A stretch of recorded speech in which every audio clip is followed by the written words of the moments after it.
friends. This is not a snow day. Day 73, episode 51. I am Kevin Ozar. I am a teacher and a parent in southeastern Michigan, where the stay-at-home order from our governor, Big Gretch, has been extended to June 12th. And we are on the other side of Memorial Day. Hopefully it was a reflective, grateful day for you. I know many of our friends are also observing Eid. So a lot of big celebrations, a lot of big thoughts and reflection hopefully happening around your world. And that brings us to sunny days and schoolwork. Now, I am a parent. I am also a spouse to another teacher.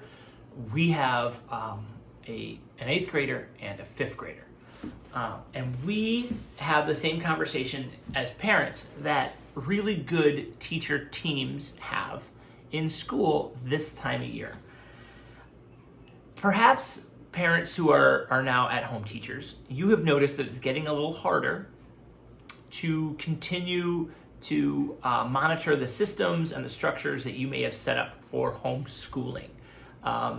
People get bored, people get tired, people just get worn out. Now it's beautiful outside. It's lighter longer. People stay up a little later, they wake up a little later, and that the whole schedule kind of shifts. That's a thing. And for any of you who are now like, man, it's harder even now to teach our kids than it was before. Yeah. Welcome to teaching in late May and into June. Now, some school districts have already stopped teaching. They may be wrapping up. I know the state of Ohio wraps up right about now. Other places are done, Arizona, assorted states. But maybe you're still going. So I brought up my wife, who's a teacher, and as a parent, and one of the conversation we have, getting to the point, is something to the effect of, do you want to die on that hill?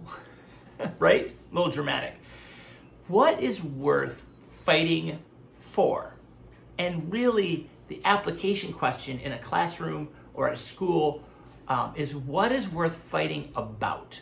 For 17 years, I was a senior class advisor at a major American high school.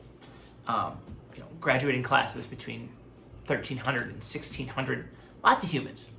And one of the conversations I tried to be a liaison for with my admin, which is like, do we really want to try and clamp down on that? Like, is that the sword we want to fall on?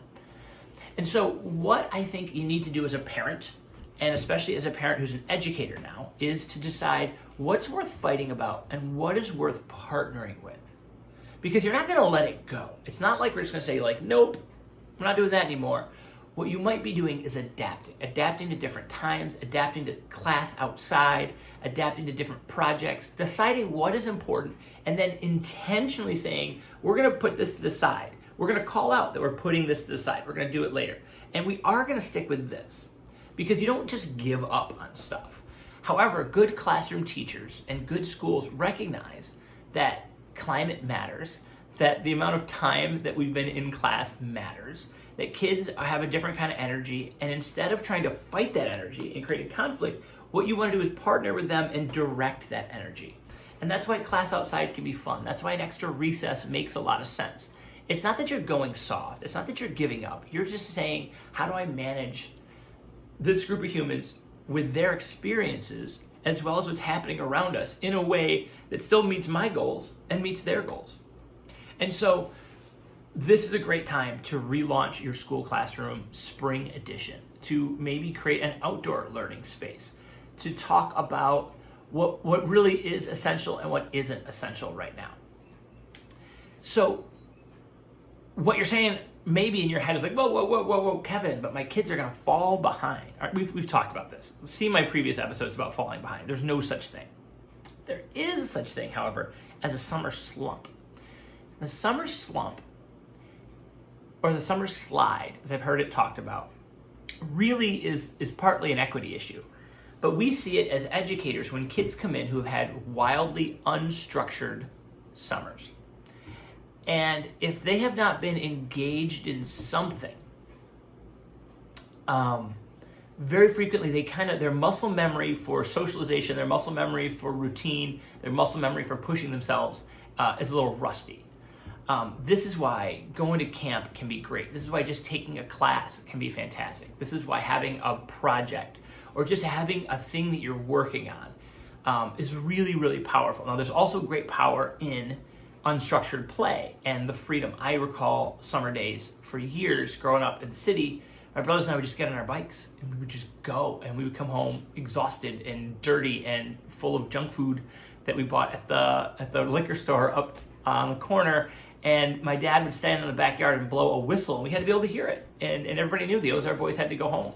And that was the whole day. So there's power in unstructured play. You shouldn't regiment every moment. However, you should have some things you're working on, some goals, some reading time, some project time.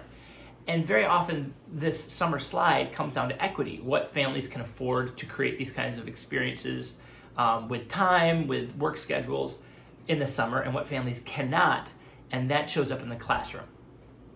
Well, if you're worried about your kid falling behind, I would say, number one, they won't. The benchmarks are artificial. Your kid should just keep learning. That's all that matters. Keep learning. Number two, have some things going on. Have some ongoing projects. If you haven't done a project in a while, start a summer project. Maybe this project mandate has to be outside. Give your kids a section of your garden. Say, this is yours. What do you want to do with it? Create a bird sanctuary. Catch a frog and create a terrarium. Like, there's lots of things you can do. Have them have a project. If you've got fresh plantings, like, they're in charge of watering a certain area and how to water it and measure growth and measure coverage. Like, just do a thing. Don't just give up. Instead, partner with to figure out what is important and what isn't important. People often get really sheepish when they're talking to my wife and I. They're like, we kind of gave up on school. Cool. Okay. Sweet. We're not mad. We just want to make sure your kids are still learning and that there's some structures to create that world, because this is not a snow day. This is not a one-time thing that doesn't matter anymore. In reality, this is our world, and we have to maintain our learners and maintain that muscle memory of learning. Lastly, a thought to think about is when we in schools are deciding what we're going to let slide and what we're not, we often talk about, like, all right, how is this going to feel? What will be their memory of this building, of school, if we clamp down hard on this, or we allow this, and we permission this? Now, this is us as educators trying to make sure our kids transition to the next grade or the next school with a really positive feeling about school. We want to make kids feel good, not bad. One of the mottos of the Boomerang Project. It's a good to great. Make kids feel good, not bad. The stress on you as a parent is double, because it's not just the relationship with you, or with school, or you as a teacher, it's you as human. And so don't fight a battle that's going to tear your house apart over something that isn't actually that important. So I think part of this conversation needs to be with whoever's on your quarantine. What is actually important? What are the firms? What are things that really are important?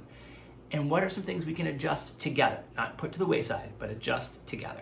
So 8.5 minutes of thoughts for you to partner with your learners, give them some choice, and figure out what they want to do, and then what they need to do to prevent the summer slide as we slide into summer, all the while we're realizing your kids are not going to fall behind. We just want them to be as prepared and as ready as possible for whatever the fall brings. Spoiler alert, nobody knows.